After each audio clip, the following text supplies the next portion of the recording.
Assalamu alaikum rahmatullahi wa barakatuhu. Um, I want to share a tafsir and a hadith where they kind of work together. Like sometimes when I'm reading certain Quran ayats, like I always say, when you see a commandment or something serious in the Quran, there's always going to be a hadith to match. If you see something like that, some advice or warning, you'll be able to find a hadith to match. So I've been looking at this hadith. I was looking at a Quran ayat in Surah Al-Baqarah, ayat number 102, where it speaks about, because this is something that I've been talking about and dealing with, because I know, like, before, every year before Ramadan start, I see people get divorced. I also see people get married. During Ramadan, I see people get divorced, like every year. And I know Shaytan be busy because he's getting ready to get locked up before Ramadan. Like, as soon as Ramadan starts, he's going to be locked up.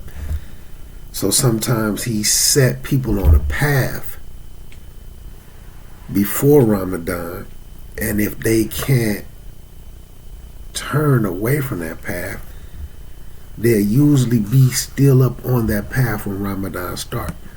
So, like, Shaytan and the Shayatins might cause some turmoil in a marriage right before Ramadan starts, and then that discord carries on into the marriage. The discord carries on into Ramadan, or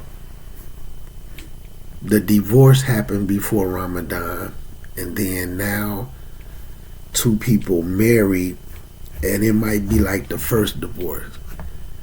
So there may still be a little bit of bickering, beef, or some uneasy feelings during Ramadan. You know, some people might be saddened during Ramadan where they're not getting the best out of it because, you know, they just got divorced or they're fighting. There's no happiness in the home. So in Surah Al-Baqarah, ayah number 102, it discusses how the Shaytans and how they used to teach people the magic that was kind of brought down by Harut and Marut.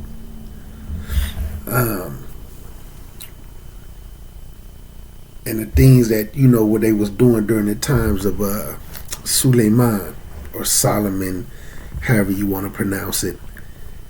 And just basically that magic, but how it's saying some of the main focal points of that magic, what they was teaching people was how to sow discord in marriages and in marriages.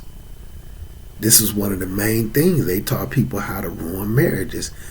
And then when you look at the hadith where the Shaitan, when the Shayatins come to them and say that they ruined the marriage to get that pat on the back, one of the things that the Shayatins say to the main Shaitan is that we kept whispering and whispering or inciting one of them, like one of the spouses, until they started to say these type of words to each other. Maybe cussing each other out, you know, whatever it is, that the type of words or the type of actions that brought about discord and a divorce. Now you got to keep in mind, although it does happen in the Muslim Ummah, but this is just marriages, period, right? Because you got to keep in mind, this was going on like during the time of Suleiman or Solomon, right? So we can't say this is just something that's directly for Muslims that's on the path of Islam. So I'm saying that to say this is all marriages. Whether you call yourself a Buddhist, all marriages, they try to ruin them all. So I'm mentioning that because sometimes what happens in the marriages is, and it do happen, unfortunately it does happen in Muslim marriages, but they incite them to a way that when this discord sets in, they start to cheat on each other. You have married women getting pregnant by other men while they still married and live in their house. You have married men getting other women pregnant also while they still married and live in their house. These things come from the Shaytan. So when you look at this Quran ayat, and Allah is letting us know that what Harut and Marut brought down, well, I'll be looking at the different tafsirs, so there's a difference of opinion if Allah, I won't go into that. I don't want it to be confusing. But basically the form in English, they use the term magic. But it's similar to the same thing that what the evil eye could do to a person. But that evil eye, that wishing bad on somebody who had that jealousy of you, and they might always come try to, like it might be a sister who try to make your husband hate you. They doing what they can. They're relentless at making sure that marriage ends. Or if y'all in a form of you in iddah. While you in iddah, they'll do anything that they can to make sure that husband doesn't take you back. This is still a form of that. Let me read the ayat. Let me read the ayat and just a little bit of tafsirs, right? And it's the same with some brothers. Sister might be in iddah or whatever, and then another brother might try to convince that brother not to take her back and do this and that because he might want her. Or, he alone, so he want everybody else to be alone. So they just try to create all type of problems. But I'm saying this being instilled in the people, the Quran let us know where this behavior, where you could trace this behavior all the way back to where it came to mankind. So in 102, I'm gonna read it a little bit from I'm gonna read the ayat the way they got it worded in English in Tafsir Sadi. Okay, listen to this.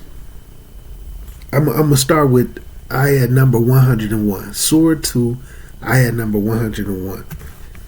And when there came to them a messenger from Allah, right, a Rasul.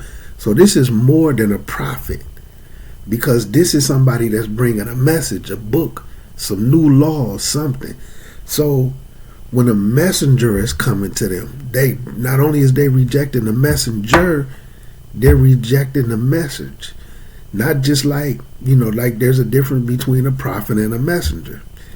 So it ain't like they bringing something old, or so they're rejecting the messenger and the message, right? And when there came to them a messenger from Allah, confirming that which was with them, right? Some of those who had been given the book cast the book of Allah behind their backs, as if they had no knowledge. Like they knew better than to throw the book behind their back, but they just threw the book behind their back like they didn't know no better, like they didn't have knowledge of what the book even was. And this is a book of Allah. Another messenger of Allah is coming to tell them that book which y'all have is a book of Allah. And they were just like, so what? So throwing it behind their back is basically like, we know this is what Allah came with, but we not gonna act in accordance with it because we want to do this. You understand? We up on our desires. We out here getting money. We out here having our way out here. that if we start to follow that book of Allah, we gotta be nice. We gotta treat people right. We gotta share our money. We can't be greedy. We gotta feed the poor. You know what I'm saying? We gotta be dutiful to our parents. Man, we having our way out here. We drinking. We got all the pleasures from the opposite sex with no strings attached. One night stands. You know what I'm saying? Not even a whole night. Hey, how you doing? What you got going on? You got a little time with it? I'll let you next time. See you when I see you. We having our way. So they threw the book behind their back. But look, now peep out where the punishment comes in, right? When the messenger came, confirming the book that they had, that's the book of Allah. So even if you're saying it just like, and tie this to the Muslims. The Rasul Allah came, Sallallahu Alaihi Wasallam. This is the Quran al-Kareem. This is how I go, this and that. Then you fast forward it all the way to us. We accept Islam. We take Shahada. Hey, this is what Islam is. And we take that Quran and do it like this. We take them hadiths and do it like this. Hey man, I'm about to have my way out here. And what made me look into this, a brother hit me up yesterday, man, and he said, man, have you ever just looked at somebody, man? I know it's a bad thing to say, but have you ever just looked at somebody and said, man, why you even take your shahada? I won't go into more details. I understand why they said that. But just put yourself in them shoes. Imagine what has to be in front of you to say, man, why you even take your shahada? But the things is, when you start to see the things that came down with Harut and Marut, you can see how people end up this way, because these things happen to people that was on Siratul Mustaqim before Rasulullah Sallallahu Alaihi Wasallam came with this deen of Islam. Even when you look at certain ayahs that's also in Surah Al-Baqarah, where Allah Azza wa Jal informed the Rasul, these individuals used to be believers, right? They was believers. Then when you came and the Quran came, they rejected it, although they used to pray for help, for victory over the people who had disbelieved before them and was attacking them, basically. You see what I'm saying? A messenger came to them and they was up on that religion, having to fight against the people who left it before they did.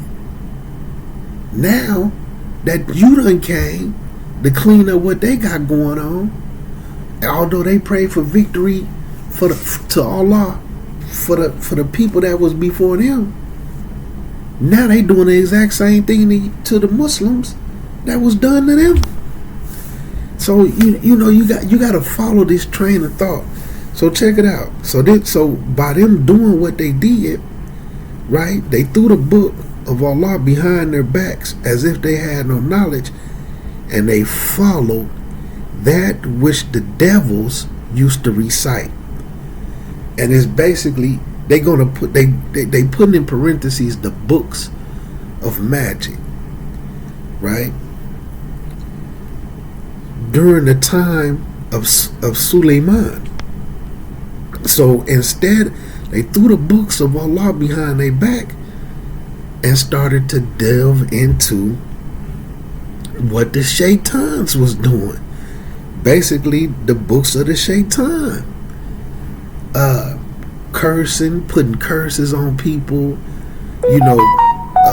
terms they use today like voodoo, black magic. They started to choose that type of stuff because it was helping them have their way. Let me get into it, right? It was not Suleiman who disbelieved. Rather, the devils, the Shayatins, disbelieved and taught men magic. And such things had come down at Babylon to the two angels, Harut and Marut. So they taught men magic and the things that came down to Babylon with the two angels, Harut and Marut. But these two angels never taught anyone anything without letting them know first. This is a trial for you. This is a test. This is going to be a fitna, right? So don't become a disbeliever. You know what I'm saying? You really don't want to learn how to bring your evil eyes into fruition. You don't want to learn how to wish so bad on people that you tearing up their marriages and all this other stuff that come along with it that we gonna touch b'idhni Allah Ta'ala. So Harut and Marut warned them. So keep in mind, the Shaytans, the Shayatins taught men. This is men and women, mankind, humans.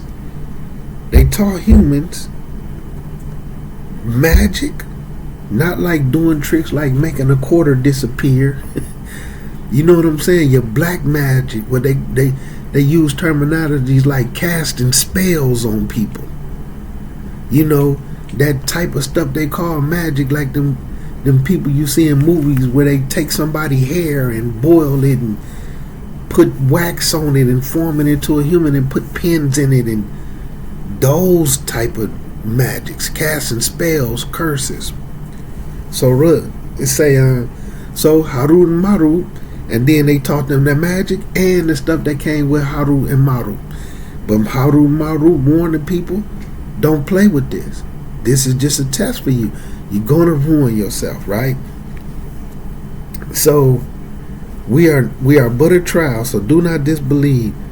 They learned from them the means of sowing discord between a man and his wife.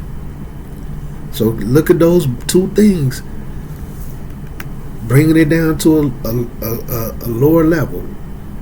Magic, casting spell, curses, right? Voodoo, y'all get the picture. And sowing discord between a man and their wife. This same type of discord, if you pay attention though, it ain't only can be sold between a man and his wife.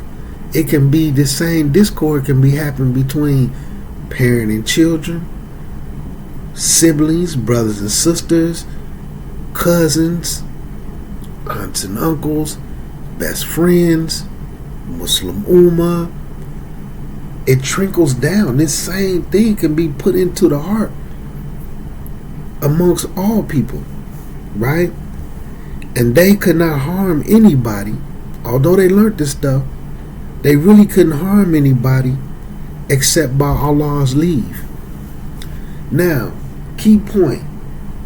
Had they not threw the deen behind their back, they never would have fell off into reciting and doing the thing. That's why it says they used to read or recite. Some translations is going to say recite. They used to read or recite what they learned from the devils. They follow what the Shayatins was on. Just flat, they followed that which the Shayatins used to do. How did they end up in that? Because they threw the books of Allah. They threw the whole deen behind their back. They sold their Akira for a small price. They wanted to have their way. So, like I say, but they could only harm people by Allah's leave. The ones who stayed on their deen and got the protection and the support from the angels and Allah Azza wa Jal, they not going to be able to harm them. But the ones who out there who throw that deen behind their back also and play and toy with the deen, it's a strong possibility that Allah Azza wa Jal might allow that door to open up where you can be harmed by these people evil eye, by them wishing spells and curses and destroying your marriages, right? And your friendships and with your siblings and family members, right?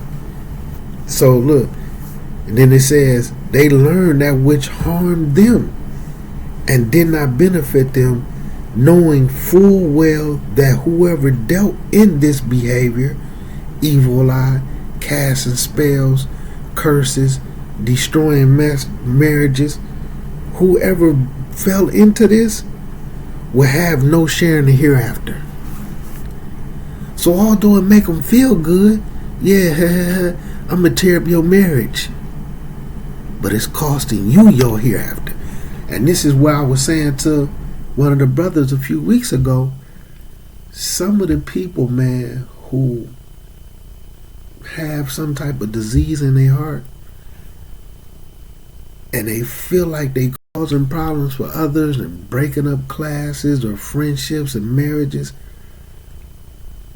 they really think that they causing a lot of harm, and it give them some satisfaction in their heart that they cause some problems, but they really only harming themselves. They really only harming themselves. You know what I mean? Like what used to be a big thing back in the day, and I just like being real. You know what I'm saying? Out here where we at. Back in the days, let's say a guy broke up with a girl. Her thing was, because you broke up with me or because you made me mad, I'm finna go sleep with all your friends. I'm gonna sleep with your brother. I'm gonna sleep with your cousins. I'm just gonna sleep with the whole clique.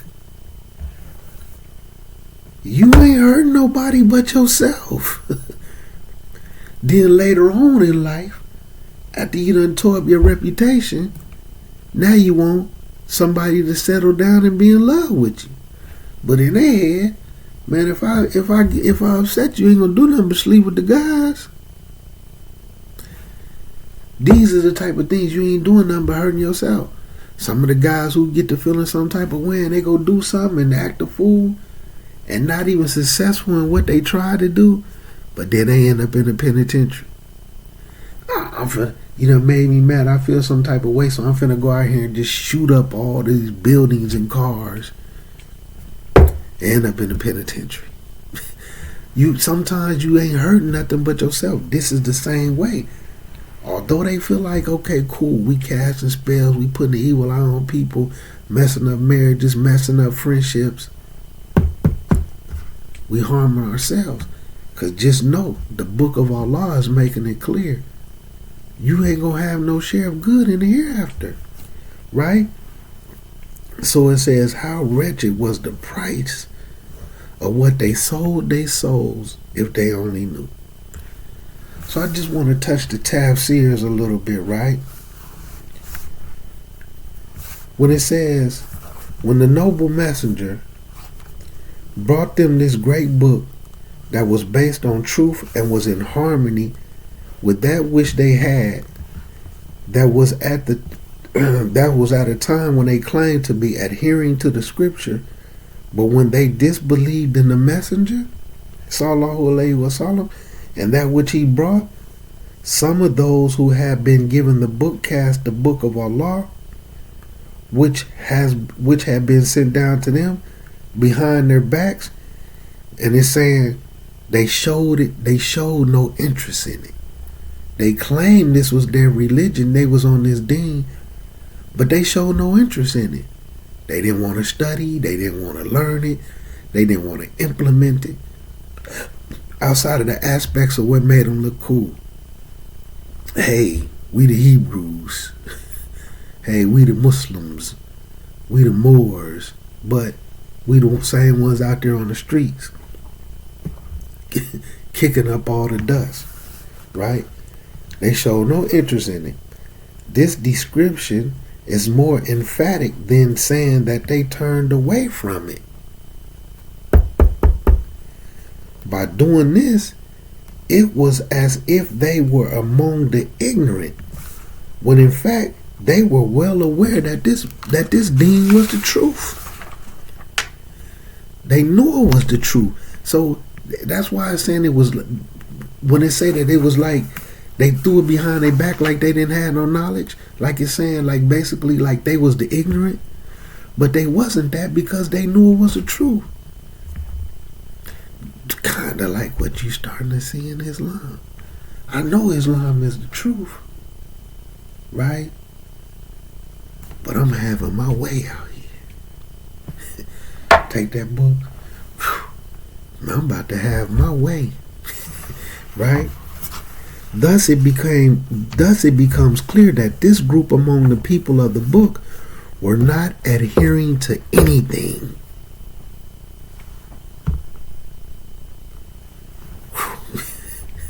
Right? They were not adhering to anything because they did not believe in the messenger. So like sometimes it always cracked me up. You know, it ain't funny, but it's funny when you hear people say, okay, I'm a Sunni Muslim.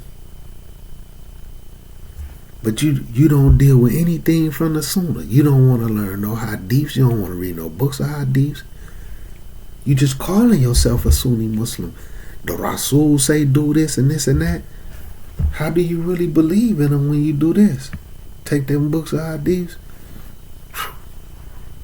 What I need that for, man? That stuff gonna stop me from having my way. This painting a picture of how we following right along behind what they did. Right now, you can see other Muslims putting curses on people, wishing bad on them, breaking up marriages, putting that evil eye on them. No, listen.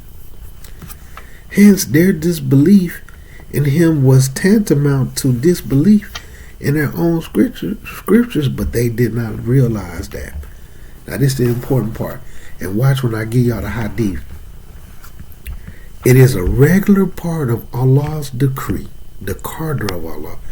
This is a regular part of the qadr of Allah, Allah's decree, which is based on divine wisdom, that if a person forsakes that which might have benefited them, the books, the deen is going to benefit you. If you forsake, this is the regular part of the qadr. This part of the qadr is always going to be in this part of the decree is always going to be there. There's no way around this part of the decree, right? That if a person forsakes that which might have benefited them, and if they were able to benefit from it, but did not, then they will be caused to deal with that which is harmful to them. You throw away, stay away, don't implement what's beneficial to you, then you're gonna fall into what's harmful for you. That's the regular part of Allah's decree. Chase what benefits you Islamically. Because this out here having your way, you feeling like that's the benefit, but actually that's what's harming you. Why? Because Allah is letting us know you're not going to have no share in the hereafter. What a wretched price that you selling your soul for. But there's more, right? The one who fails to worship Allah will end up worshiping idols. Worshiping Allah is not just making salat. There's a lot that's why you got to really get in tune with ibadah. Doing acts of ibadah. The one who doesn't do the acts of ibadah to Allah Azza wa Jal, you're going to do acts of ibadah to idols. Okay. Whether that idol is your desires, whether that idol is attention from other people, right? Just listen, man. So listen, all right. So the one who fails, then the one who fails to love, fear, and put his hope in Allah will end up loving, fearing, and putting their hope into something other than Allah.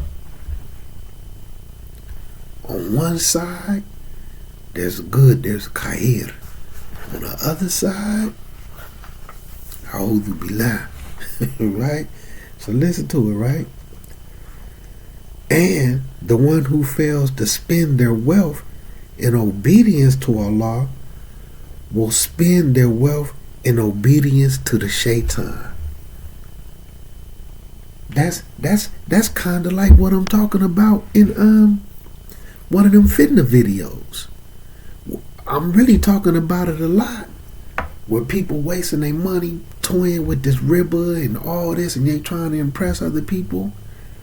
You know, in my head, like right now, I'm toying with this in Illinois because a lot of the people becoming Muslim. Like a lot of people talking about the O block, not the whole Parkway Gardens, but the O block section. Basically, it's safe to say about 90% of the people is Muslim there. Probably every last one of the youth. The other percentage is like some of the adults, the older people. But in my head, because going overseas and studying and trying to get into the University of Medina, that's not really a big thing in the Midwest and the South. It's not really a big thing in the West Coast, but it's a major thing on the East Coast. When you look at a lot of your students of knowledge that's going and then they coming back, the majority of your students of knowledge is from Philly and Jersey. The majority. You see what I'm saying? They from Philly, Jersey, Baltimore, like some who just end up in Egypt. So what I'm saying is, before I get to it, is spending the money a certain type of way. You have rappers and different things, or people who are also Muslim, but they might go get him a $10,000 chain when they could have took that same $10,000 and sent them to Egypt to learn this deen, sent them to Mauritania, took them over there to make Hajj or Umrah, and then took them to get interviews for the University of Medina and Mecca, some of those schools over around there that's in Jeddah and Riyadh and other places in Saudi Arabia, Kuwait, some of these areas that's not war torn, and they could have took that same 10 G's, that same 5 G's, and sponsored them so that they can get an Islamic education in the university, and then come back here and uplift a lot of the Muslims out of their ignorance. You got some multi-million-dollar Muslim rappers that behind closed doors, being the masjids, feeding the masjids. They need to start sending some of these brothers overseas. Several. You know what I'm saying? I mean, they still doing what they doing with some of the stuff that they blow on just marijuana smoke in 1 month. They could have sent 4 or 5 people overseas for 2-3 years with just off what they use on in alcohol. Spending that money in obedience to Allah as opposed to spending that money in obedience to Shaytan. Right? So then it also says, the one who fails to show humility towards his Lord will end up being humiliated by other people. The one who fails to follow the truth will end up following falsehood. So you always want to be on the right side of the thing. Best believe what you can take from this is this. If you throw this deen behind your back, you throw these books behind your backs, Quran and Sunnah, you're going to end up in some way, shape, or form being harmed or being one that cause harm. In one way, shape, or form. And you're going to end up falling into what these devils, these shayatins, these devils introduced into mankind. It's going to catch up with you one way or another. Once you take this deen and do it like this, I'm about to have my way out here. So, look at this. So, look, hold on. Let me show you a little bit more, right? Some more details, right? Where it says, rather the devils disbelieve, right? And by doing that, where some of the definitions of it say, and taught men magic, where it says some of this, what they considered a magic, what they did it was to misguide them. And out of their eagerness to tempt the son of Adam, right? So, some of this you're going to start to see. Like, just imagine this. Imagine a Muslim getting misguided by the masjid that they go to. Imagine the Muslims being misguided by the Muslims. Picture this. You want to change your life. You want to clean up your life.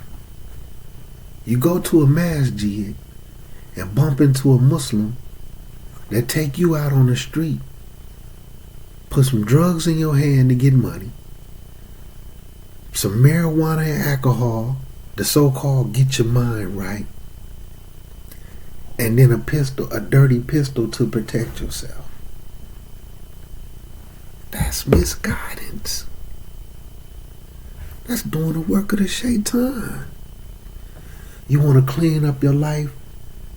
You and your girl want to possibly accept Islam.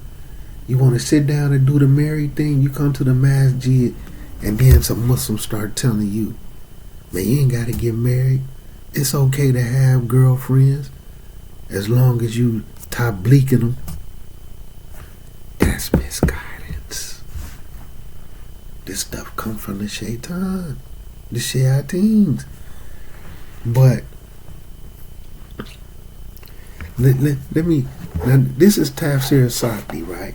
And I'm gonna go ahead and close it out, but I'm gonna touch this hadith. Keep in mind where it's talking about the benefits. Stay on the benefit side, Islamically, not all this haram stuff that you feel like you're getting some worldly benefit from, right? So look, where it says they learn to separate a man and his wife, right? Peep out some of the magic that they showed them, right? Where it says,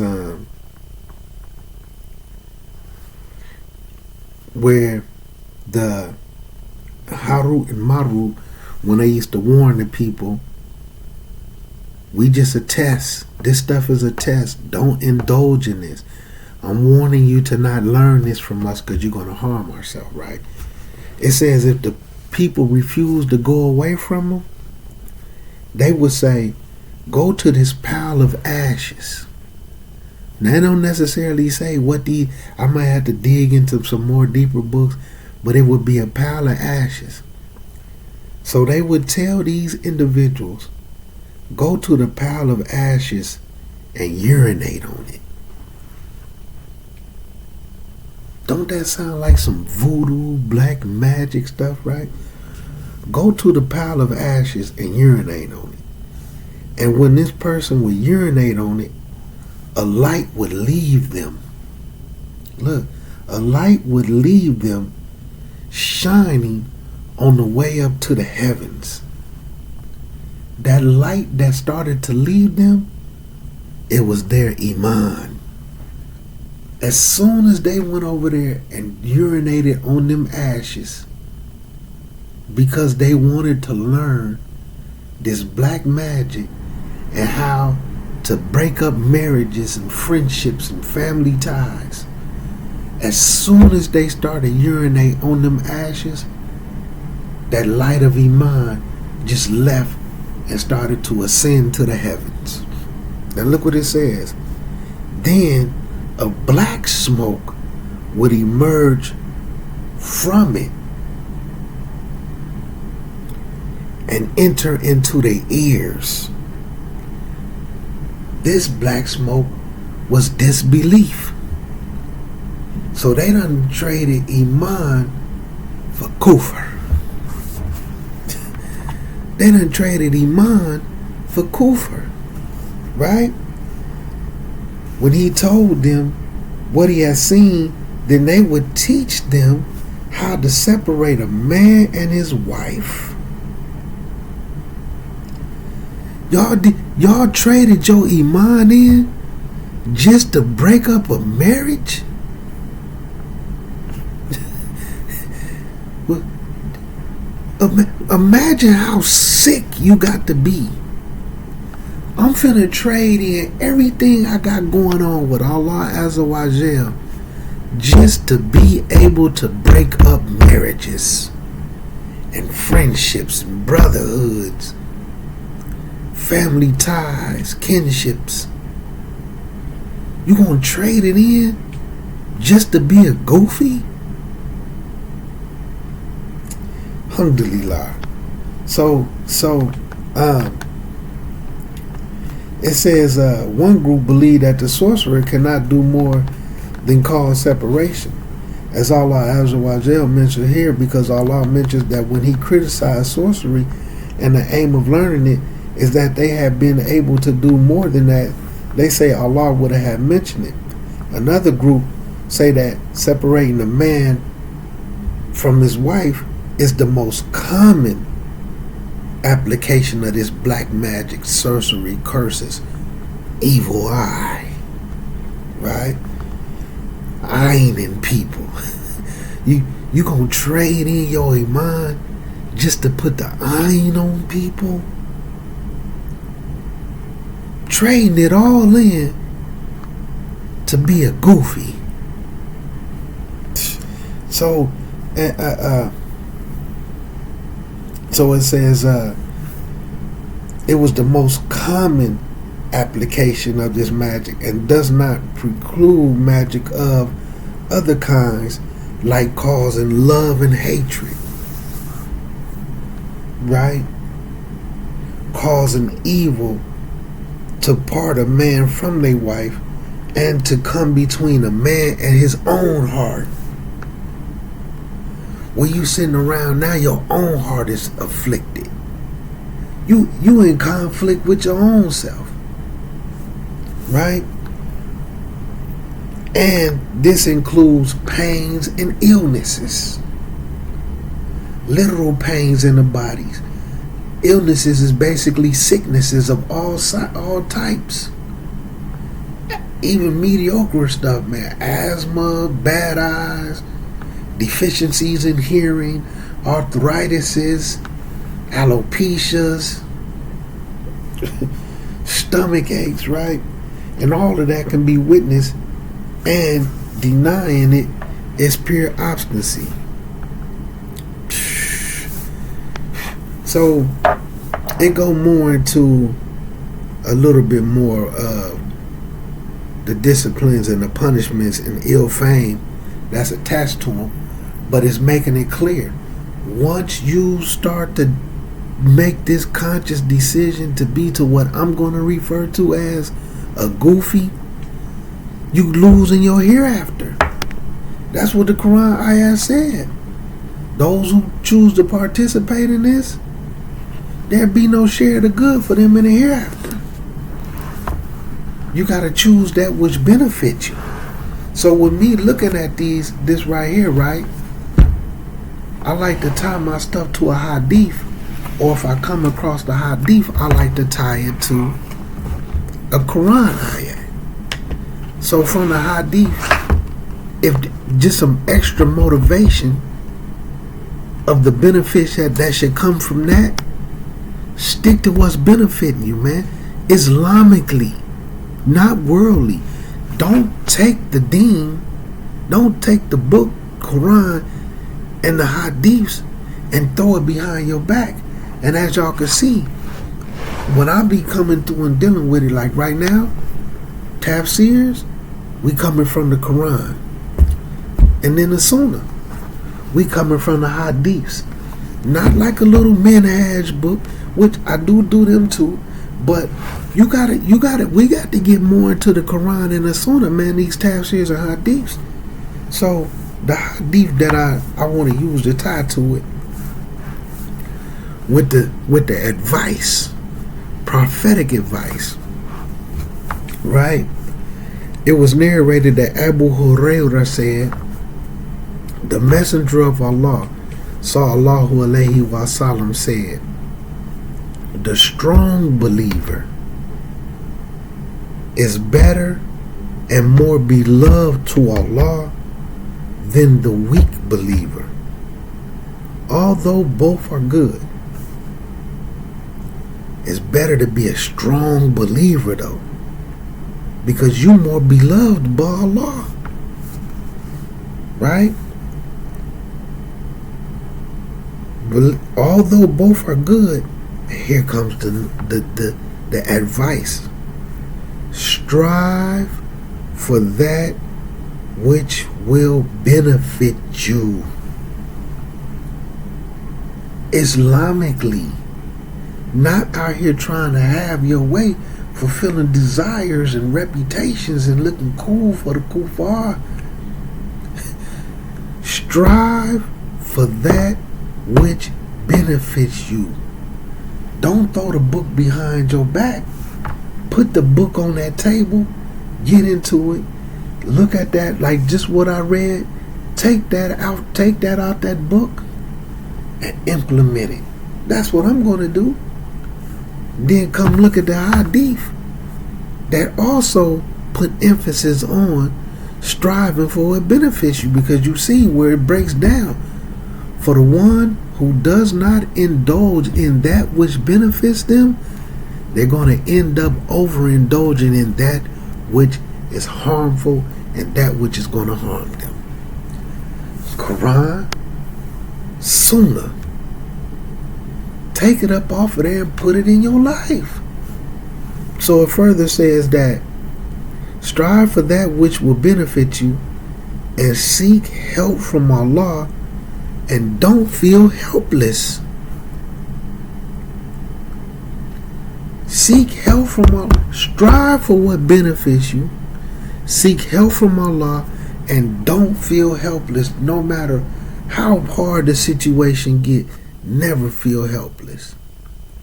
You gotta have that tawakkul. You gotta have that trust in Allah. Striving is from what? What we discussed. Istiqamu.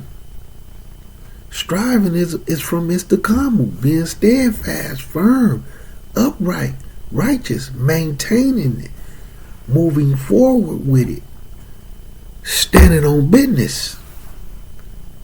That's what, you know what I'm saying, for the people who can only understand a certain type of way. Istiqamu means to stand on business, to stand on Islamic business from every single aspect of the deen. Come on, man. Let's stand on business. So look at this. Do not feel helpless.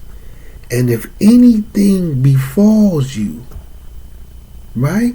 If anything befalls you, you know, you feeling a little bad, things ain't turned out the way you want it, but Allah knows best. But like it says, if anything befalls you, do not say, if only I had done such and such. Rather say, Qadr Allah wa ma sha fa'al, which translate to mean, and I'm going to say this a couple of times for, you know, some of the people who, we're going to give you the English. Say the English if you have to until you learn it, right? Allah has decreed it, and whatever He wills, He does. Whatever He wills, it happens. right? Allah has decreed it. And whatever He wills, He does it. Something happened. I wasn't really feeling it. It didn't work out in my favor. Hey, Allah decreed that. And whatever Allah decrees, it happens. He does it. It comes into existence. Right? And then it says, for saying ifs, open the doors to the deeds of Shaytan. Because let's say, for instance, just to bring it into a perspective, let's say your lights got turned off, right? Some things went on, and now your electricity is turned off. And then you start to say, for the men, man, I wish I had a stuck up Fulan and Fulan. If I had done that, my lights wouldn't be off. Man, I should have went ahead and accepted that pack from Fulan and Fulan. If I had done that, my lights would be on. What's that opening up the door to? The deeds of Shaitan. Because the next time you in that predicament, or like right now while your lights is still off, man, let me run around here and catch Fulan and Fulan and get that change up off of.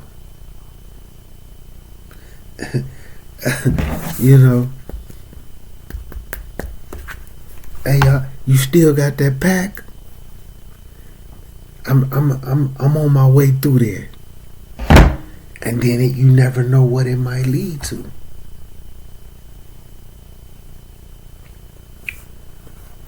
Strive for what's going to benefit you. Seek help from Allah and don't feel helpless. And then go out there and do something permissible and try to come around some type of way. And if you really stick to what benefits you, you probably won't have to worry about your lights being on. To the point where you got to go stick up Fulan and Fulan. You might go try to stick up Fulan and Fulan, and Fulan might recognize you, and then they come back and kill you. Or you might end up killing them in a situation like that over some change. Now your light's still off, and you going to prison. Like, so that's just a hadith I took from that, man. And there's even more on it, man, where it just speak on, the misguidance, the turmoil, the disruption of your deen. How I didn't get to read some of that, but when you just go to see it, man, and you see where these things was introduced, the devils introduced this along with what they learned from Harut and Marut of breaking up marriages and discord and causing problems between a man in his own heart and a woman in their own heart. Breaking up friendships, breaking up family ties, kinships. Brothers killing brothers. It was just an incident a few months ago where one brother started trying to kill his sister, started shooting her up. One brother gets to shooting up the sister, so then the other brother grabs the gun and kills him. But they shoot each other. He just ended up killing the other one. So now all three of them, same mother, I believe same father. I know the boys had the same father, if I'm not mistaken, here in America. So now the sister ended up living. Her and the other one ended up living, but the initial one who grabbed the gun and started killing her, he died. But it was all over an argument of something real petty, like for whatever reason they was coming to her house and he was coming to the house too late, or it was something real petty.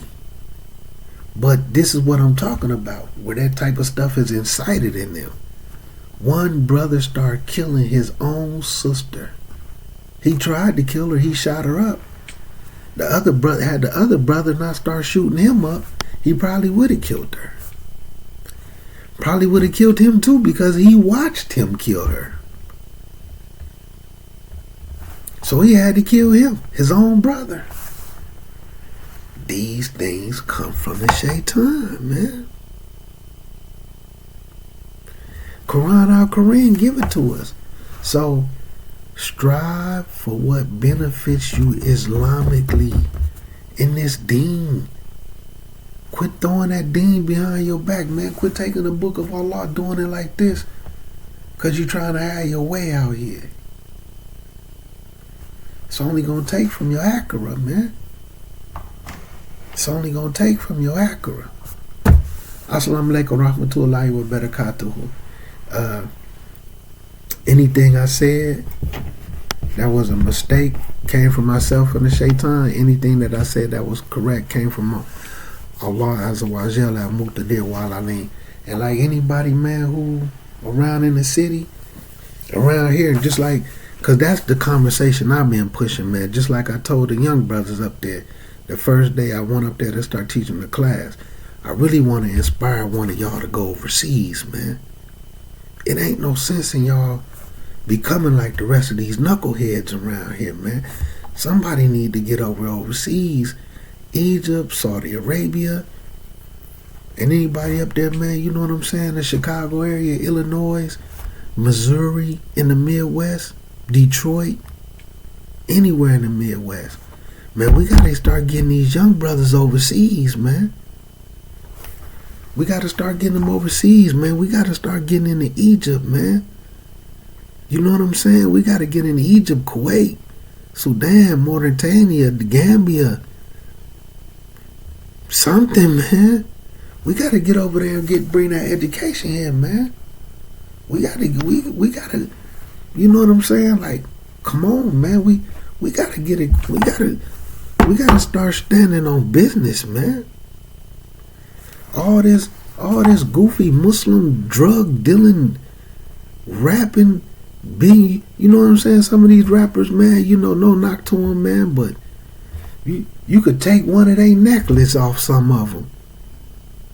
You could take, for every rapper that I know that's Muslim, just out of Chicago, even the ones who's not admitting that they Muslim, you could take one chain from every last one of them and a watch, and you could probably send about 20, 30 of these young brothers overseas and take care of them for about 5-6 years lavishly while they get an Islamic education, and they can come back and be the imams and uplift the communities over here. We talk, as a matter of fact, really like 10 years, because a couple of these cats got some chains that's $1 million. You know what I'm saying? 100,000, 150,000. You know, some of it might be a disco ball. Some of it might be a disco ball, but you best believe you can get it. You can easily get about 300,000. If I'm talking about every single rapper or every one of these Chicago cat Muslims with a name, get one chain from them, $1 million easy. $1 million easy. And we don't even have to add Lil Durk name to that. That's without one of his chains. Man, they need to start sending these young brothers overseas, man. But you know, that's neither here nor there, man. May Allah change what's in their heart, man, and start sending some of these young brothers overseas, man, so they can come back and uplift the community, man. Y'all gotta understand, cool, everybody taking shahadas, but if the Islam that they're getting is not correct, they just gonna be another Muslim trapped in the dunya, instead of another Muslim bringing deen to the dunya and then pulling the Muslims out of that condition to where there's more deen than dunya. Alhamdulillah, yeah, and I'm not saying people shouldn't take their shahadas, But everybody looking around like, man, everybody Muslims, but it ain't no changing. Because there ain't no deen. there's no real, there's not, that ilm isn't there. We need that ilm, man. Man, I done went long, man. Let me get up out of here, man. Go give me some Z's, man. Assalamu alaikum warahmatullahi wabarakatuh.